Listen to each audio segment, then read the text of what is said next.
As the three were leaving the room, Quinn stopped by the door and pointed at the briefcase he had looked at before with Logan. "You're right," Quinn said. "I haven't helped you when you helped me so much. You know that briefcase from before? Well, my system says it was made by Richard Eno." With that piece of information, Logan's thoughts were confirmed. He knew it. "You are my friend, Quinn," Logan shouted as the door shut. The biggest worry looming over their heads had finally disappeared, but that didn't mean they were completely in the clear. While Vorden and Peter had decided to go back to their rooms, Quinn decided he would go visit the girls and update them on the situation. They knew what they were planning to do today, although Lila was happy to help. Erin didn't want to be anywhere near Fex, and Vorden strongly agreed to this as well. So Layla and Erin had agreed to stay out of it for the most part and allowed the others to help Peter out. Boys weren't allowed in girls' dorm rooms, and although they usually weren't very strict on this rule, it was currently nighttime, and it would be curfew time, so Quinn was more worried if anyone were to see him. After a knock on the door, he spoke through the door to confirm it was him, and the three of them then went for a walk down the hallway while Quinn explained everything that happened. "So, he won't have to eat humans anymore, and there is no need to get involved with that Fex kid again? Good," Erin said. After hearing everything that happened, it seemed like they were able to solve Peter's problem with ease, and thanks to the dark marketplace, if another ghoul was created, they would be able to solve the problem a lot easier. "Should I experiment with myself first, before telling the others?" Layla thought. "Just maybe, if I get strong enough I can break free." Still, after Quinn had told them everything, Layla could tell that something else was on his mind. "What's wrong? Is there another problem?" she asked. Quinn then proceeded to tell them the situation with Duke, how they desperately wanted Peter to learn the level 4 Earth ability by the end of the week. The major problem was Peter didn't have an Earth ability, and he was too involved to cut ties. "Wait, did you say the end of this week, this Sunday?" Layla asked. "Yeah, that's what Peter told us," Quinn replied. Layla was visibly shaken after she heard this news, but she forced her facial expression to remain neutral. The message she had received from one of the pure agents was Truedream would be coming at the end of the week. On the same day, they wanted Peter to learn the ability. If the others found out Truedream was coming over, they wouldn't find it a big deal, since he had close ties to the military and would often visit the military bases. But Layla knew the truth. One of the pure group's biggest targets was Truedream. He was the whole reason why the military was able to keep such a strong grip on everyone. The reason why he was coming, of course, was to take students' abilities from them and add them to his men. And Peter had been selected as one of the targets. After finishing their talk, the group decided to leave each other and head for their rooms for the night. When Quinn opened the door, he was surprised to see Vorden rushing over to him. "Quinn, thank heavens you're back," Vorden said. "Peter, he's become a weirdo. He's just standing above his head and won't listen to anything I say. I was trying to relax, listen to some music, but I can't with him just standing there staring. What the hell happened to him?" Quinn started to laugh nervously. It looked like Peter had changed more than he thought. "Peter, you can rest. Why don't you lie on the bed?" Peter did as asked, but when lying on the bed, they noticed he didn't close his eyes. "System, what's up with him?" Quinn asked. "Don't worry, he just recently changed. You have to think of him as a newborn person. He will soon start to do things on his own more often, but now that he is an undead, he will no longer require any sleep," the system replied. Seeing this made Quinn a little upset. The old fragile, scared Peter had completely disappeared and was no longer there. Even though Quinn had saved him, had he? It seemed like Peter was now an entirely different person, and he didn't even know who he was looking at anymore. Inside the girls' room, Layla herself was having trouble sleeping. There were 3 days before Truedream would arrive on campus, which meant she had 3 days to figure out a way to tell the others what was going to happen to Peter, without revealing who she was. The sun had finally risen. A few people around the school had struggled to sleep through the night, and Layla was one of them. Throughout the whole night, she had been pondering how to inform the others. She had already made up her mind that she needed to warn them, but couldn't figure out how. She didn't want to imagine what would happen when Truedream found out that Peter had no ability that could be taken. She was aware of his intentions. From what the boys and Pure had told her, Layla had accurately deduced the specifics of Duke's plan. Every term, Truedream would visit a different military base. However, it turned out that he had visited a particular one more often than the others, and that was Military Base 2. This was the reason why Layla had been sent to this place. Something strange was going on with Military Base 2. They hadn't been able to figure out what yet, because so far every agent they sent had disappeared. Thus, they decided to do things differently this time, so instead of sending a grown-up, they decided to send an agent, who was at the age of the draft, a student. The reason for Truedream's visit was to acquire different abilities from students. Every time that Truedream used his ability, it would also increase his ability level along with it. His skill bypassed almost all the information that they had about mutant cells. After taking someone's ability away, he could then implant the ability into a new person. Their body would automatically get the same ability level as the one that was taken. Nevertheless, they would still need to take the time to get familiar with the ability and learn all the skills. This was why they were offering Peter a lot of ability books, and it also explained why they were hurrying him to get his ability to level 4. There were always certain criteria when it came to choosing which students to use for this. The first and most important criterion was they should never hail from an original family. Although Truedream's family was one of the Big Four, usually other originals were also part of the Big Four or under the banner of one. So this criterion was added to avoid a war between the Big Four. They needed students who wouldn't stand out so that people wouldn't notice or care if they were to go missing. As such, another one of the criteria was the student had to come from a poor family, ones with no backing or support. Quinn was still safe because the school believed that at present he had no ability. But both Layla and Peter's abilities were documented, and both of them fulfilled the criteria. It was different for them. There was a possibility that along with Peter, Layla was also a target. Layla had entered the school using false documents. Her family wasn't prominent, but she didn't mind if she was to lose her ability. She had only obtained it for the mission in the first place. The only thing that she didn't want was to end up like Peter and be the military's. She needed an outside person, where she could observe everything that was happening without getting involved. With all things said, she didn't have to warn them about what could happen, but Layla wanted to. The question left was, how should she go about explaining what she had discovered? The morning combat classes had started, and Layla had wanted to team up with Quinn, hoping she would be able to get a hint on what they were planning with Peter. Unfortunately, before she could even reach Quinn, he had already gone off to Fex. Although the two of them didn't talk much, she could see that Quinn was enjoying himself while practicing with Fex.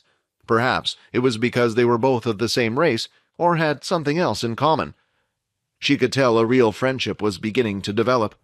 "I hope I will have something like that. It all seems so real instead of this fakeness," Layla thought as she looked at her disposition. "What are you daydreaming about?" Erin shouted. "I can't believe we have to continue practicing these stupid leg techniques. This is the beast weapons class, not the martial arts class. And Leo said he wouldn't move on until he was satisfied with the performance of every single one of us," she complained, with a slight look of frustration on her face. The two girls continued to train together using the leg techniques, but a slip in Layla's concentration caused her to drop her guard. She wasn't able to lift her knee in time, as how she would usually during practice, and instead, Layla took a full-blown kick from Erin to her side. "Ouch!" Layla exclaimed as she dropped to the floor while gripping her side. "What's wrong? We have practiced that kick so many times. I was sure you would be able to block something like that," Erin said as she walked over and offered her hand to her fallen comrade. Layla lifted her hand to grab Erin's, but the pain on her side hurt even more. Furthermore, she noticed a stinging pain arise every time she breathed. "What the hell? I knew your sword skills were monstrous, but where did you get such strength in your kicks? I think you broke one of my ribs." "Would you stop complaining?" Erin said as she knelt and placed her hand on her friend's side. She then activated her ice ability ever so slightly, causing the muscles around that area to become numb from the cold, and also taking the pain away. "Can someone call the guard and take her to the doctor's office?" Leo said. Erin then lifted Layla from the ground, allowing her to use her shoulder for support. "Don't worry, I'll take her. Besides, she needs to walk a little bit on her own. It will only make her stronger," Erin said. The two girls then started to leave the room together. As they were walking, Layla couldn't help but feel useless and pathetic. Other than a blood bank for Quinn, what use did Layla have? She hadn't even been helpful in the fight with the Dalki. If it wasn't for Erin, the two of them would have been dead back then. And Vorden, although a bit messed up in the head, was very powerful. The only one who was even more worthless than her was Peter, and that wasn't much of an achievement. "Would you please stop crying? I didn't mean to hit you that hard. You usually block something like that," Erin said, in an attempt to comfort Layla. Layla didn't even notice, since her thoughts were so muddled that tears were now slowly descending from her eyes. She wiped them away and simply put on a brave smile.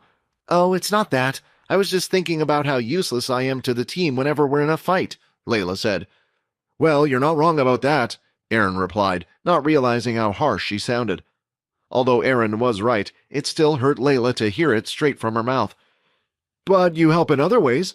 You were the one who thought about that blood bowl, remember? I can't say much, but honestly, if you weren't there to hold me back sometimes, I would have already shoved a few spikes up the boys' backsides." Layla laughed. "Erin, this is kind of a strange question to ask, but are we friends?" "Well, I don't carry everyone I heard out of the room."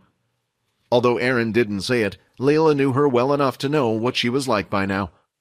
Back at the training hall, the lesson had just finished for the day. Quinn had managed to work up quite a sweat, all the while going up against Fex. Truth be told, Fex was the only person in the room who he could go against, while merely using a fraction of his power, outside of Leo, of course. When practicing with Layla and Erin, he would always have to hold back his power slightly, but with Fex, it was different.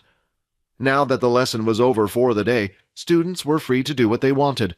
That's the moment when Quinn noticed Fex, who was looking around the room oddly and was kicking the floor about until he eventually started to speak up. "Hey, I know this is kind of strange to ask after everything that happened between us, but what are you planning to do after this?" Fex asked. Lately, whenever Fex would try to approach people, they would turn away as soon as they saw his watch. It was a strange reaction, but he had finally understood the matter when he saw the mistreatment going on around the school. This caused him to be quite an outcast, yet that wasn't the only problem. He was also incredibly bored. With no one to talk to and nothing to explore, he started to look forward to the training sessions with Quinn. "Me? I was planning to go to the VR gaming room," Quinn replied. "VR gaming room? What's that?" Fex asked, with a little bit of excitement in his eyes. "I can show you if you want. You want to come along?" "Well, I mean, if you want me to come that bad, sure," Fex replied, his anticipation clearly showing through his faux-shy demeanor. The two boys had finished their combat classes for the day and decided that they would head to the VR room together. Fex was standing casually outside in the sun, and Quinn could see it didn't affect him at all. While Quinn had to prepare his trusty umbrella and prop it up before stepping into the sun.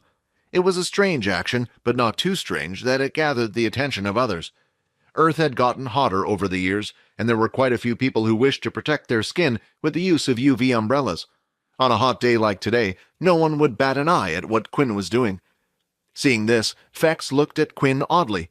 He had only seen a vampire use such things in really old books. He couldn't help but giggle at the thought that Quinn looked like an old man. "What are you doing with that old thing?" Fex asked. "Do you not have a ring?" He lifted his hand, showing the small ring. Quinn was now close enough to see that it did look like the one in his shop. After using his inspection skill, it confirmed the fact that it was the very same ring. Quinn didn't know how to reply to Fex. The system had informed him that one of these rings were the basics of vampires, and it seemed like if he was to come up with something, it would reveal him even sooner. But while Quinn was trying to come up with a lie, Fex was the one who once again came up with his explanation. "Oh, I see now," Fex said. "You're one of those vampires raised here on Earth, aren't you? Trained to blend in and report back? I guess that's why you didn't go through the formal initiation and don't have one of these."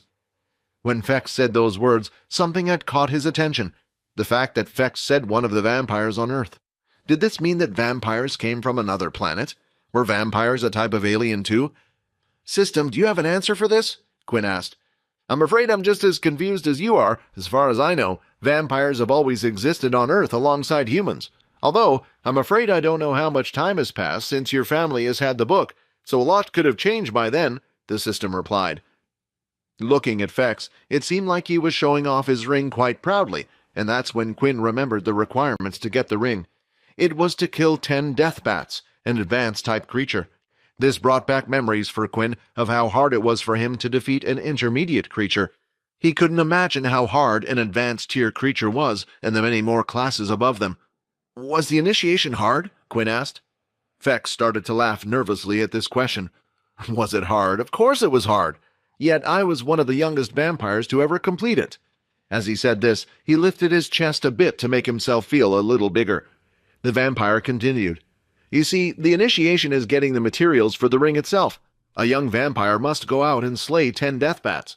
Once you earn this ring, you are no longer required to go through regular school training with all the rest, but it seems I just jumped from one training pool into another, Fex finished, a little bit depressed. Although Quinn didn't know why, he could tell Fex was slightly nervous when answering the question. It helped that he was the type that was easy to read what they were feeling, because they didn't hide the emotions on their face at all. However, this conversation reminded Quinn about how he had to be cautious around Fex. Although the two of them seemed to be on friendly terms, he still couldn't trust him, and didn't know what his goal here at the school was. The fact that he managed to kill 10 advanced tier beasts was a big reminder of the difference between the two of their strengths. As they continued to walk to the VR center, Fex looked at his ring and felt a little guilty. He had lied to Quinn just now. He hadn't earned the ring like he said he did. Fex was hoping to become one of the youngest vampires to ever complete the initiation. He had gone out and traveled and fought against the Deathbat, but after a gruesome fight and near-death experience with one, Fex only just managed to come out on top. He thought with him being at the top of his class, he was ready, but it seemed like it wasn't the case. He was embarrassed, though. Before he had left the school classes, he had told everyone how easy it would be for him to achieve such a task. If they were to find out he only managed to defeat one before giving up, he would become a laughingstock. So in turn, he decided to go on to the marketplace and hire some travelers to hunt the beasts for him. With this, he managed to gather most of the crystals needed to make the ring. But his last traveler who accepted the contract never replied. In the end, it was all thanks to the blood evolver who placed the crystal in the marketplace that he was able to craft the ring. They had finally arrived at the VR room, and it was a sight that Fex had never seen before, although he wasn't amazed, because it just looked like a room full of sleeping capsules. Judged by his reaction, Quinn could tell Fex had no idea what these were. Don't worry, I was confused when I came here for the first time as well. Just follow me and I'll let you know about the basics, Quinn said. They went to the counter, and Quinn paid for both him and Fex to play in the capsules for a few hours. Quinn still had plenty of money left from the crystals he had sold earlier. On top of that, he also still had 9 crystals that hadn't been used to create the suit that he could also sell from the last outing. Hey, I have my own money, you know. You didn't have to pay for me, Fex said, displaying his golden card. Don't worry, Quinn said, gritting his teeth, not realizing his mistakes. If he knew Fex had money, he wouldn't have paid for him. He wasn't some charity, and right now, he wanted to save up every credit he had. It was only to find out more about vampires that Quinn was being so nice to him. He didn't think vampires would have much money after all. How would they obtain such a thing when they were hiding all the time? Instead, it seemed like Fex was some spoiled rich kid if he was waving the gold card around like that. Unlike Vorden, who also had a gold card but didn't have much money in it to begin with. Quinn proceeded to show how to operate the machine and such before getting in. He then took note of his capsule number, so it was easier for him to add to his friends list. They both got into the pods and logged into the game. Fex's whole mind was then transported to the large, empty white lobby space. Wow, what is this? Fex said. Was I teleported somewhere? No, it can't be. It feels a little strange, from what Quinn said. Only my mind is being used to control this. Wow, this is amazing. I wonder why the other vampires don't use this. Just as Fex was in deep thought thinking about it, he had received a friend request. User ID Blood Evolver would like to add you. Fex carefully looked at each letter of the word in front of him, one by one. He needed to make sure what he was seeing was real. Blood Evolver? No, it can't be, Fex thought. While looking at the name, he realized that it was the same user ID that was also used in the marketplace when he had bought the Beast Crystal. However, it was quite common for people to use the same user IDs when logging into different websites and games. And what were the chances of someone else having the same user ID and also being a vampire? Fex had found it strange in the first place that someone had been selling the crystal. The planet where the death bats were populated on wasn't a place where travelers would go too often.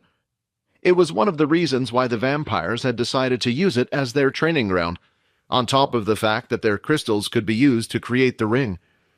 When Fex first saw the crystal, he thought maybe someone had the bat along the way and didn't know what to do with it. and chose to sell it after finding out it could only be used to create a silly ring. After all, it did not affect humans, not even a little buff in strength. But now, thinking about it more, all sorts of questions started running through his head. If Quinn was the same person, what was he doing on that planet, and how did he get a deathbat crystal? Fex knew his strength, and he wasn't strong enough to beat one. And even if he was, why wouldn't he keep the crystal for himself and make a ring of his own instead of using that silly umbrella? As of now, nothing was making sense in his head, and thinking about it was starting to make it hurt. He accepted the friend request, and immediately Quinn was transported to the same white space that Fex was in as well. "Foxy Fex?" Quinn said, looking at his username. "What, you don't like it?" Fex said. "Better than Blood Evolver. What are you trying to do? Tell everyone out there you're a vampire?" Quinn laughed nervously back. "I thought it would be vague enough. Plus, who else but other vampires would think that?" Quinn replied. This was the confirmation Fex needed. No other vampire out there would be silly enough to have a name such as Blood Evolver. The name was a little bit childish, and Quinn kind of fit that image. A naive young vampire. Although Fex couldn't talk much himself. Though this only added to the mystery of Quinn for Fex. Still, it didn't change the fact that thanks to Quinn selling the crystal, Fex was finally able to leave his home and enjoy the outside world. So far, his experiences hadn't been great, but it was different, and he was slowly learning to enjoy them. It wasn't the same boring old routine he would practice in and out, and Fex wanted to thank Quinn for that in some way. While standing there and thinking about everything, Fex could see Quinn using his blood skills in the game. Not only that, but he was able to use them constantly without getting tired. "What is that?" Fex asked. "This?" Quinn replied. Quinn then explained how while in the lobby of the game, they were able to practice using their vampire skills without tiring out. But once they were in the game, their normal body limits would be put on them as usual. Quinn didn't talk about the HP reduction not working while in the game, but since the system said only his vampire skills was linked to a system-like thing, he thought it would be hard to explain.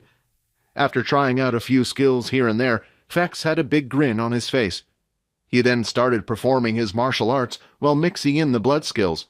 The main skills he used were Blood Swipe and Blood Spray, but once in a while he would use skills that Quinn had never seen before, such as the Blood Wall and a few others. Still, what had impressed Quinn the most while watching him practice was the martial arts he was performing with his fists. They were fast and compact, and he could tell it increased the efficiency of something like Blood Spray. When Fex had stopped, he walked over to Quinn with a hop in his step. "Hey man, this is great!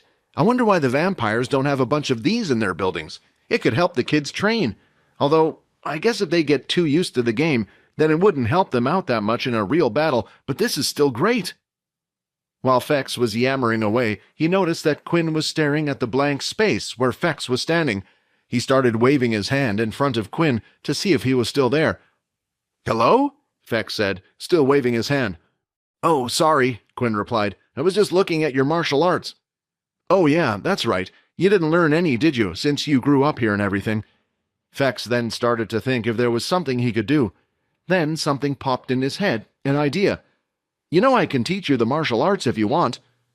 Fex thought this was a great idea. He wanted to repay Quinn for getting him the beats crystals he needed, and this could be his way of returning the favor secretly. "Really? Would that be okay?" Quinn asked. "Why not? You're a vampire, so you have the right to learn it." Fex then got into a fighting stance and tried to show all the motions to his attacks while explaining. "So for the first step, you want to look like this. Then you're going to feel the fighting energy rise. Next, with your hands, you need to go pow pow pow," Fex said as he made every move. "Did you get all that?" Kinda?" Quinn started copying what Fex had done, but it didn't seem to be working out at all, and even Fex realized this. "I'm sorry, I guess I'm not the teacher type. I'm not that good at explaining things." "It's okay," Quinn replied, but Fex could tell Quinn was a little down when saying this. Then a lightning bolt idea had hit him. "Hey, there is something you can do. Although I can't show you or teach you through words, I could move your body." "What do you mean?" Quinn asked. "Do you remember what I did to your friend on the roof? Well, if you let me do the same to you, then I can show you how to use martial arts. My string puppet is unique, so when you perform it, it will feel like I'm performing the skills through your body," Fex explained. Not only that, but it should allow you to memorize everything through your own body. In a way, this will be a shortcut, and you will learn it far quicker. What Fex was offering wasn't a bad proposal. The problem was whether or not Quinn could trust him with his body. "You worried, aren't you?" Fex said. Judging by how long Quinn had remained silent, Fex could tell that he was in deep thought, deciding whether or not to trust him. And Fex really couldn't blame him. If he was in Quinn's situation, he would have done the same. "Is there a risk to this?" Quinn asked the system. After losing to Fex in battle so easily, and seeing him go toe-to-toe with Leo, he felt like learning the military martial arts, and the vampires would put him at a big advantage. "I think you should go for it," the system replied. "In terms of other vampires, you're a bit weak and on the wimpy side. I think this would be a major progress for you." "I know that," Quinn snapped back, a little annoyed at the system's words. He knew he was weak, but the system didn't have to remind him every time. "I'm talking about him taking control of me. What happens if it becomes permanent?" "It won't be. Vampires can't have other vampires as their puppets permanently. It was why he was so interested in your friend. If you want to remove the strings, you can forcibly cut them, though it may take some time depending on your strength, and it causes extreme pain." "So there is the possibility he could use me to hurt those around me, even for a short period if he wanted to?" That was when Quinn came up with an idea of his own. While in the normal gaming pods, both his and Fex's ability wasn't selectable. That was because these abilities seemed to be unique to vampires. However, it was different when using Logan's pod. With his pod, he was able to program and record abilities, and perhaps find a way so the two of them could link up and use their abilities together.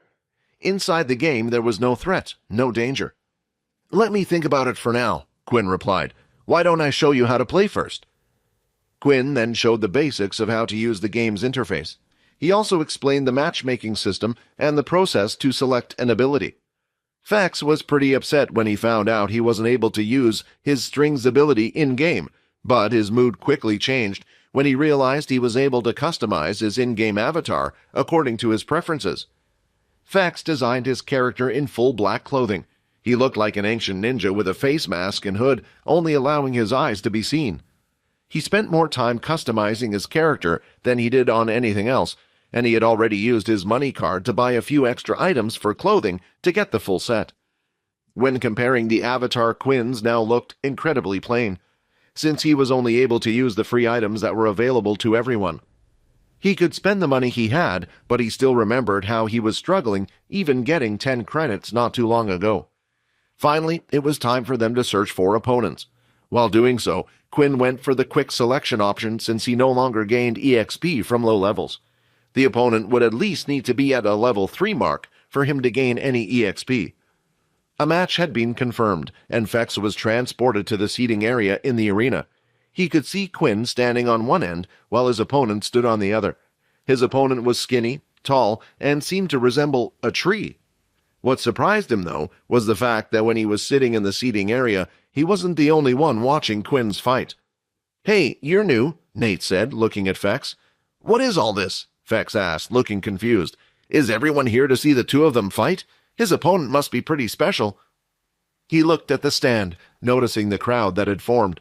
There were 50 people in total, all dressed up in different avatars.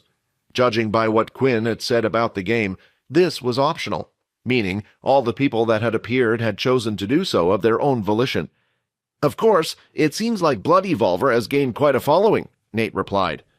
Since the last fight between Quinn and the level 4 user, people had become fans of him. They added him to his watch list, so they would be notified whenever the Blood Evolver was online. Originally, most of them were watching Quinn's matches for different reasons. He was known as a hacker, someone who was able to use abilities not programmed into the game. No one knew how he was able to do this. But after witnessing his stellar performance from the previous match, they had quickly forgotten about everything else and solely wanted to watch all of the Blood Evolver's upcoming fights. Nate had watched all the fights Quinn fought so far, so he recognized the regulars and the irregulars, which is why he was able to spot Fex right away. "So, are you implying that all these people are here to see the Blood Evolver?" Fex asked. "What makes him so special?" Nate thought about that for a while, looking deep in thought. After some time had passed, he finally came up with an answer. "At first, it was his skills that interested me, much like everyone else here. But after that, I noticed something. Every time he came back to play the game, he would have grown in strength by leaps and bounds. And for some reason, watching someone grow from a small little fish into a fierce dragon is exciting for me, Nate explained, glancing at the match. Now let's see how much you've grown this time. The countdown for the match had begun, and it was time for the two of them to fight. Immediately, the tree-like student placed both of his hands on the ground. As he did, multiple thick tree roots started to form across the floor and spiraled their way towards Quinn. The first thing he did was perform a blood swipe at the roots, hoping to cut them down. As the attack reached the roots, it caused the first set to break, but it would keep coming forward. Windwalk activated. With his Tier 2 boots, he was able to outmaneuver the roots. Although there were many roots, and his blood swipes couldn't deal with all of them, he was able to outrun them with his speed. He circled the attack and came to the student's side, preparing himself to try something he had been itching to try out since he had joined the game. The wood user, seeing this, immediately shot out a large trunk from the palm of his hand that came out straight and fast. Flash step! Performing the flash step, he avoided the attack and was now even closer to his opponent. Trees, protect me! The wood user shouted, and suddenly the user was surrounded by all sides with thick tree trunks. It was as if a forest had suddenly sprouted in the middle of the battlefield. This is perfect, Quinn thought. Right now he wanted to test out the idea he had, and the student had decided to become a still target. It was perfect for practice. Stopping in his tracks, he firmly planted both feet on the floor. Then, from his toes, moving up to his hip, he swung out his leg like a whip. While doing all these actions, he started to think back to the feeling of performing blood swipe in his hands, the rush of energy that flowed through his body as they left his fingers. While practicing his kicks in the weapons hall, he had pictured this movement several times, and right now was the first time he was combining the two. The energy flowed inside his body and was then released from his legs. A single large line of red energy left with it, shaped like the crescent moon. It was far larger than that of his regular blood swipe. As it hit the first set of tree trucks, it managed to slice through them with ease.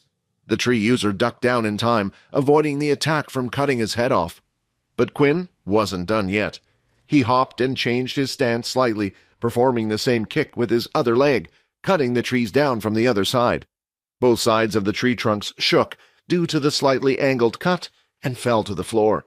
The wood user was now panicking, but before he could even act, Quinn was already above him, performing the final axe kick, followed by a blood swipe. Level 4 opponent has been defeated, 10 EXP gained, 80 of 100 experience points. Congratulations, a new skill has been created, Blood Crescent Kick. It seems like you have gotten stronger once again, Nate said. It had been a while since Quinn fought, and the last was against Fex. Before that, it was against the one-scale Dalki. During both of these fights, he realized that he needed to get stronger. He knew he still had a long way to go, but with everything that was happening, he wasn't sure if he had gotten any stronger. He needed this fight to gauge just how much he had improved. Since the last time he played the game, he had gained a few extra stats, buffing up his body and his abilities. Even though he couldn't use his shadow skills in the game, he liked that it would force him to be creative in using his blood skills while fighting. All these things combined was what led him to come up with the new skill in today's match. New skill, Blood Crescent Kick. A new skill, but how? Quinn thought. It was the first time a skill had popped up without him having leveled up. He also didn't increase any stats to get the skill either. Impressive, the system said. It seems like you managed to create a unique skill. This is a skill that you made all on your own, one that was not part of the system originally. By combining the martial arts skills Leo had taught him with the blood swipe skill he had learned from the system, he had created a unique skill only he could use. Blood Crescent Kick. When using the skill while performing different types of kicks, a red line of blood aura in the shape of a crescent will be made. The attack carries a distance of 10 meters, but the aura will get smaller and weaker the further it travels. Cost, -2 HP for every kick. Compared to the blood swipe skill, the two attacks were quite different. Blood swipe released from Quinn's fingertips, forming a claw-like shape, and 5 small lines of red aura. He could also use blood swipe with both of his hands and bring the lines closer together to form a single stronger red line. However, this didn't seem to be as effective as 2 single blood swipes. The good thing about blood swipe was that because it had 5 separate lines, it covered a wider range, making it harder for a person to dodge, and they were more likely to use a block skill, while the blood crescent kick was a single large line of red aura. It was sharper, faster, and also had a longer range, but didn't have the same wide area of attack. There was also the fact that it cost 2 HP to use the kick, instead of just 1 HP for a blood swipe. This didn't look like a lot at first, but Quinn knew that in a prolonged fight like he had against the Dalki, it would soon add up fast. It was one of the main problems with combining blood spray with his punches. Fex, having witnessed the whole thing, was quite amazed. Did he come up with that skill himself? When did he have time to learn it? I saw him learn the leg kicks at the same time as me, and how does he know how to use advanced skills like the flash step? Yet, he doesn't even know the basic hand-to-hand combat of the vampires. As he was deep in thought, he heard a laugh by his side. "Looks like another one has been converted into a fan," Nate said. "You wouldn't believe it, but every time he fights, he shows me something new. This kid is growing stronger fast." "Every time?" Fex replied. "Are you sure he didn't just use these skills before?" "I'm positive," Nate replied. "The first time we fought, I beat him. I beat him in such a way that made sure he showed me everything he had. But then I watched him fight against someone else, and he showed me a new skill. If he had used that in our fight, I don't know how I would have. Looking at him now, he's like an entirely different person from back then." If what Nate was saying was true, Quinn was getting stronger at an incredibly fast pace, one that hadn't been seen throughout the history of vampires. Perhaps he is related to them. But I thought they all died out. If it's true, it would make sense why he has the shadow ability. Did they just move to Earth instead? Quinn then sent a message to Fex, saying he was free to play a few games of his own if he wanted to. Right now, Quinn wanted to practice this move. Fex replied saying it was okay, and he would wait as he wished to watch Quinn fight a couple more times. Quinn went into his next matchmaking game again, and with it, the crowd had followed. At first, he found it strange to see the people watching him. Since he had never played the game before, he was wondering if it was normal for so many people to be spectating one person. Did they randomly stumble upon his match, or were they there because he had been on a winning streak for a while now, hoping he would eventually lose? However, Quinn didn't have time to worry about them and needed to worry about himself. In the next game, he was placed with a level 2. Knowing he would get no experience in this match, he tried to finish it as quickly as possible. He activated the Windwalk skill in his boots to get in close. Then he used Flash Step and performed the regular Hammer Strike from behind. Hammer Strike and Blood Hammer were still by far his two strongest attacks. For Fex, though, it was the first time he had witnessed Quinn using them. He never used it against him in their fight, possibly because Fex was too fast, since Hammer Strike took a brief moment to charge up. Against these weak people it was fine, but against someone as fast as Fex, it would allow them to get in a free hit.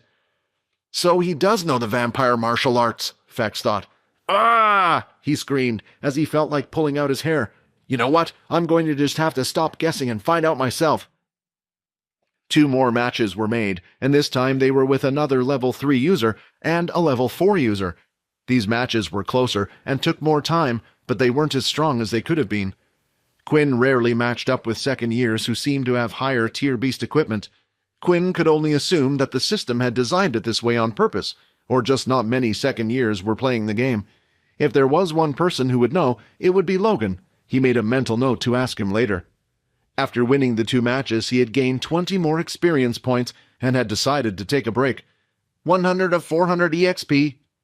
Just as he was leaving the game, he had received a single message from Nate. "I'll see you soon, and make sure you join the fighting event." Quinn had remembered Nate quite clearly. It was another loss that had stuck in his mind. And judging by the message, Quinn knew exactly what he was talking about. The upcoming military base event. Soon all the bases would meet up to compete in special events, each trying to show that they were able to raise the best and strongest students. Quinn was excited for once. Perhaps with this event, he would finally be able to show his strength. Inside the VR gaming room, one of the pod doors was abruptly opened, and out stepped a fairly domineering man with a burly build physique.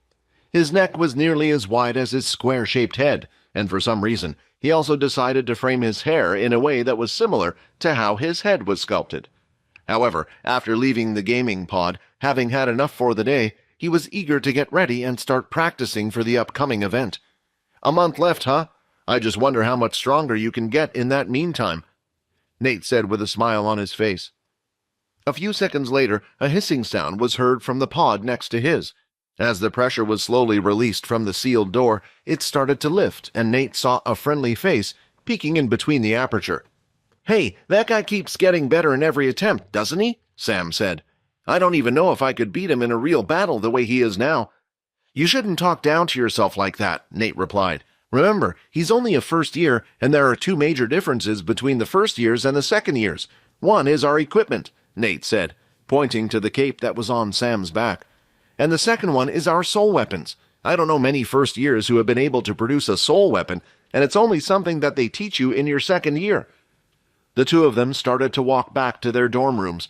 It was already evening and getting late, so it was nearly time for them to go to bed. Nevertheless, they were both excited about what they had just witnessed. "Wait, if he's a first year, do you think they will let him fight in the tournament?" Sam asked. "You saw his skills, right? At the rate that he is improving, even in a month, with or without a soul weapon, he should be able to match us. And that is a scary thought to have, but it makes my heart beat wildly at night." "You're one strange dude," Sam said, looking at the creepy smile on the face of his companion. "Well, you're right about that. With the reputation he already has in the game, I won't be surprised if he's treated like a king at his school," Sam replied. However, both of them were unaware of how truly wrong they were, because the school still did not know of Quinn's true strength, since he was still treated like level 1. The two of them soon went to sleep, ending their eventful day. When the morning arrived, they began to do their normal routine. After eating breakfast, it was time for them to head to their homeroom class. As they entered the room, they felt the strange atmosphere that was hovering in the air. For one, the homeroom teacher hadn't arrived yet, and usually the homeroom teacher would be there to welcome their arrival. The second thing that stood out was that the number of students that were gossiping away increased, and it seemed like the boys were far more excited about the topic of interest than the girls. As he sat on his seat, with Sam next to him, he turned towards his companion. "What's going on?" Nate asked. "How the hell am I supposed to know? You and I came inside the room at the same time. I've been with you since yesterday, you big—" Sam replied. As they both listened carefully to the students who were engaged in their conversations, they managed to catch a few words. They eventually found out what all the commotion was about. "Hey, did you see her?" "What, that new teacher?" "Yeah, she's so beautiful." "I wonder how strong she is. Aren't all military tutors quite strong?" "Most, but not all of them. She might just have a unique ability or was very knowledgeable in a club subject." "Well, whatever class she's going to teach, I'm going to sign up for every one of them." It was clear from their dialogues that a new teacher was coming to school, and not just any teacher, but a true beauty at that. After hearing this news, Nate started to straighten his clothes and made sure that his hair was neatly tucked and sat up straight. "What the hell are you doing?" Sam said. "Do you think you're going to get on with a teacher? You haven't even managed to get together with any of the 20 girls you've confessed to since you came here. It will never happen with that big blockhead of yours." The vein on the side of Nate's head was now bulging, and his eyebrows were twitching. He slowly turned his head, inch by inch, while holding in his anger. "Hey, Sam, when was the last time that you and I had a sparring match? It's been a while, hasn't it? And I'm not talking about the game. I think it's better for both of us if we do it in person. It's going to be much more realistic, and you can feel every bit of pain," Nate replied, making sure to say the last words carefully to hammer them in Sam's head. All of a sudden, the sound of the classroom door sliding was heard. In an instant, as the presence entered the room had a pin-drop silence, enabling them to truly appreciate what was coming into the room. Her skin was as white as the pure specks of snow. Although her features looked soft, no expression was plastered on her countenance. Still, the thing that stood out the most about her was her silver hair. She was wearing the black standard military uniform that they all had to wear. Sporting hair, colored with the brilliance of silver jewelry and tied up with a single ponytail, with a length that managed to reach down to her waist, the professor sauntered to the center of the room. "Hello, students. My name is Silver, and I will be your new homeroom teacher from now on." As she spoke, the expression on her face remained stiff and didn't seem to change one bit. Yet, the boys seemed to only find this feature of her even more attractive. "An angel," Nate said. "A true angel has descended among us mortals." "Oh, no," Sam said while shaking his head. "What the hell happened to the boys these days?"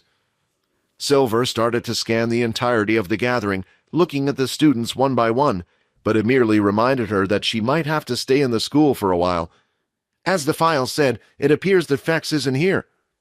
Silver had been tasked with the mission of finding and bringing Fex back to his family.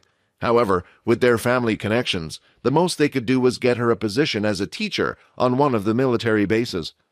All she could do was rely on luck to see if she would be put at the same military base as Fex. Although to her dismay, it appeared like she wasn't as lucky. While Fex was in Military Base 2, she had been transferred to work at Military Base 6. Without saying anything, she started to walk around the room and gaze at the faces of the students more closely.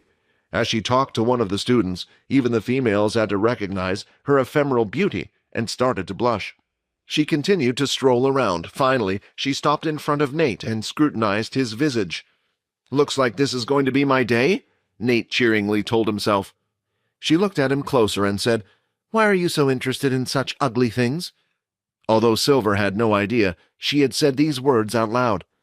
The whole room wanted to laugh, yet they did their best to hold it in out of respect for Nate. He wasn't like the other high-level users. He treated everyone in his classroom fairly, even though he was known as the strongest. As Silver walked off and headed back to the front of the class, she had one thought in her mind. "Fex and I will complete my mission and bring you back, even if I have to hurt you, dear brother."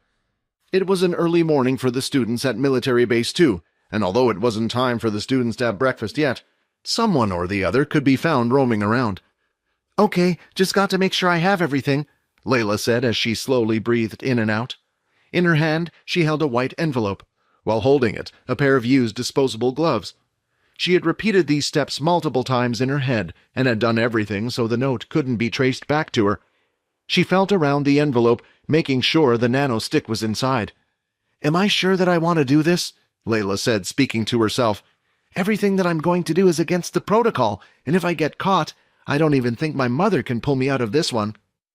Right now, she stood outside the third floor of the boys' dormitory area, also known as the VIP area for the male students. As she took a step forward, she quickly turned and started walking back, and then, after 2 steps, she stopped again. "I have to. If it wasn't for them, Quinn and everyone would have died back there, and if I don't, who knows what will happen to Quinn?" She shook her head violently and then once again headed back to the VIP area.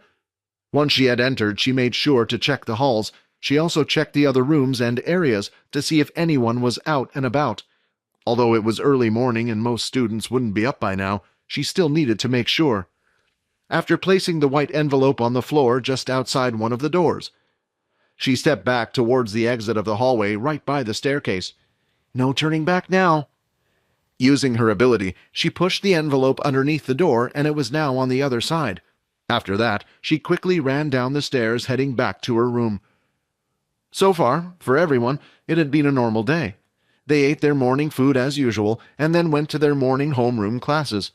It was now lunchtime, which was usually just before combat classes, and at that moment, while Vorden, Quinn, and Peter were outside, Quinn had received a ping on his watch. "Ding!" "A voice message?" Quinn said.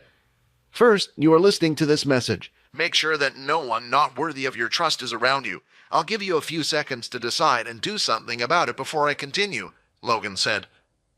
Quinn looked around, and the boys were outside on a bench. Vorden and Peter then huddled around Quinn to hear the message better, and also made sure no one came close, and if someone did, then they would quickly stop the message.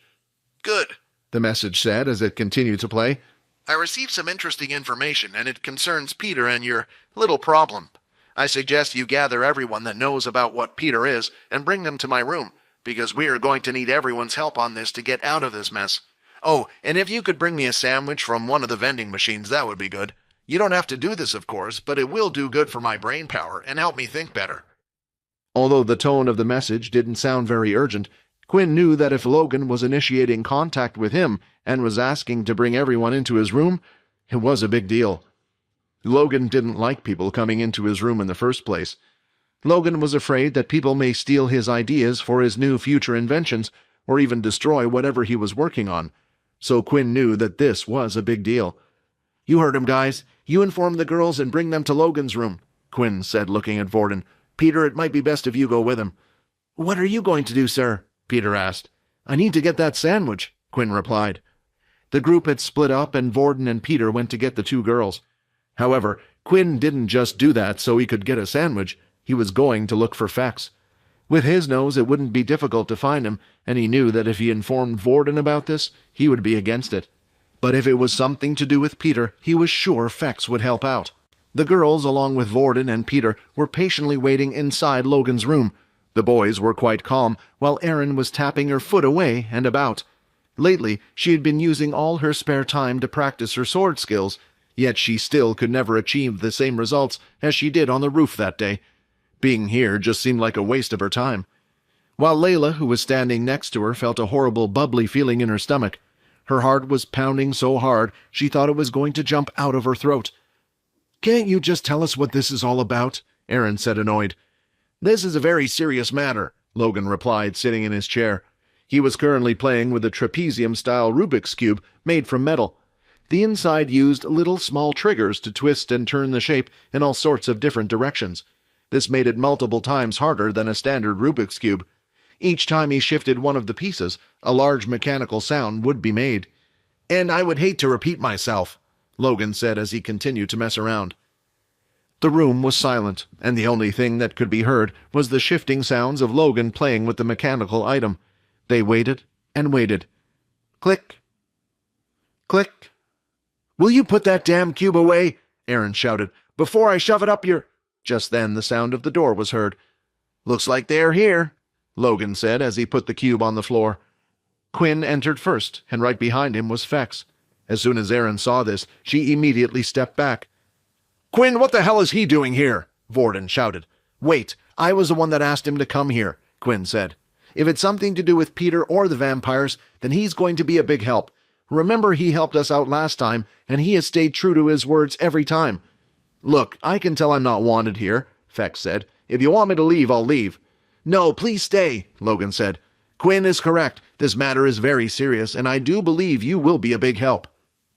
Since Logan was the one who had said it and invited them here, the others felt like they at least needed to hear Logan out before they decided if he needed to be involved or not. "All right, before we begin, I believe, Quinn, you have something for me?" Logan asked as he held out his hand. "My sandwich?" "Oh." Quinn then threw the packaged sandwich over to Logan as a mechanical arm went into the air and grabbed it, unwrapping it for him and feeding him. They all sat there and watched Logan eat the sandwich when he was finally done. He turned to his computer. "Let us begin." As usual, when Logan was explaining things, he would display what he was looking at on his computer screen to the others through a hologram. As he went through files one by one, he would explain what they meant. "When I woke up this morning, I was surprised to see an envelope on the floor," said Logan. "I was afraid that it might be some type of a something. I had my mechanical spiders go ahead and pick it up, then inspect it. I scanned it for any traces of tampering and to see what was inside. To my surprise, there was a small little nano-stick inside with a note." The screen had changed, and right now, a scanned version of the note was being displayed to the others. "In this nano-stick is some information on one of the Big Four family members, more specifically its leader known as Truedream. Our group has managed to gather extensive research into him, and here we can see all his wrongdoings in the past. The reason why I have passed this note on to you is that, unfortunately for all of you, Truedream will be arriving in a few days. Out of everyone, I thought perhaps with your abilities you might be able to do something to stop this madness. We do not wish any innocent to get hurt." At the end of the letter, attached to the bottom, was a stamp, and everyone in the room recognized it well. They had seen it many times on the television, and some of them have even written school reports about the group. It was the group known as Pure. "So what if Truedream is coming to the school?" Erin replied. "He does a routine visit to most of the military bases anyway. I fail to see why this is our problem, and why we should even trust the words coming from a military group." "I don't know," Layla said. "Maybe they know something that we don't, and I'm guessing it has something to do with that stick." "Although I would like to say congratulations," said Logan. "I believe anyone would have been able to come to that conclusion." The files changed once again, and this time they contained reports of the previous visits that Truedream had done. It contained detailed reports of each visit to the military base, but not only that, it also informed them of Truedream's true purpose for coming to the base. The fact that every time he visited, few students would be chosen, and soon after their abilities were gone. It also showed that there was a pattern to these things, and how he seemed to visit the second military base more often than the others. The expression on everyone's faces was sour as they read the reports. "I can't say that it doesn't surprise me," Quinn replied. "It's expected of this crappy system." "I agree, it's bad," Erin said. "But still, I don't see how this involves us. We're just students, and they want us to stop this? He's from one of the big 4 families." That was when Vorden noticed something. "Wait, did you say the visit was in a few days? Isn't that—" "Looks like we have a winner," Logan said. "This is the reason why I called you all. I remember you telling me that for some reason, Duke had deliberately wanted Peter to reach a level 4. It seems strange, but why were they suddenly showing favoritism to Peter? And what's with the rush?" Putting these two things together makes sense. Not only was Peter originally weak, but he also had no strong family background. Sure, his family would be upset if he was to lose his powers or disappear, but no further steps would be taken, and everyone would soon forget, just like the students before, Logan explained. "And if they find out that Peter has no abilities anymore, they will start asking questions all over again, and it could lead them back to us," Vorden said. "Not just the vampire stuff, but when they find out we were close to Peter, they might start looking into the deaths and more." The group had to take their time to take everything all in. Out of all of them, the first one to leave the room was Erin. "I don't mean to be rude or anything, but I'm not that involved with you guys," Erin said. "I'm not a vampire, and I have no ties to what you did with the others. If I help out in this, it will only make me a bigger target. If you guys are caught trying to do anything, it could come back to me. I can't let that happen." As Erin left the room, not a single person had gone out to chase her. She had a point. She wasn't involved in any of this, and if she did help, it would only put her at risk. "We have 2 days," Logan said. "This Sunday the students will be asked to gather in the assembly hall to welcome Truedream. Usually, the students are asked to stay back after the assembly. This is what is stated in the reports. They will then be taken somewhere, but where? Nobody knows. All that we know is that these students who are taken away lost their abilities. The world is explained that they have been punished for doing something bad, so their ability was taken away, and some even disappear. So, what plans do we have?"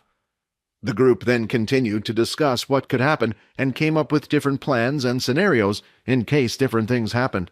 Finally, after a long talk, they had come up with a plan that seemed to have a good chance of working. And it was like Logan had said, for this to work, they would need everyone who was here to help. This included Fex, and surprisingly, he had agreed without saying too much. If he was discovered by his family now, he would get into too much trouble. But he knew that if the world discovered the existence of vampires and it was because of him, it didn't matter who his father was, no one could save him. With the plan set, everyone left the room. For now, they would all act as normal for the next couple of days until Truedream arrived. When everyone had finally left the room, Logan turned towards his computer once more and started to play a video file. Logan was a very cautious person and was paranoid everyone was out there to steal his work. The school didn't allow any cameras, but that didn't mean he couldn't install any of his own. Hi, Quinn here. Wondering what happens next? If you want to jump the queue and unleash all episodes, click on the link here and install the Pocket FM app.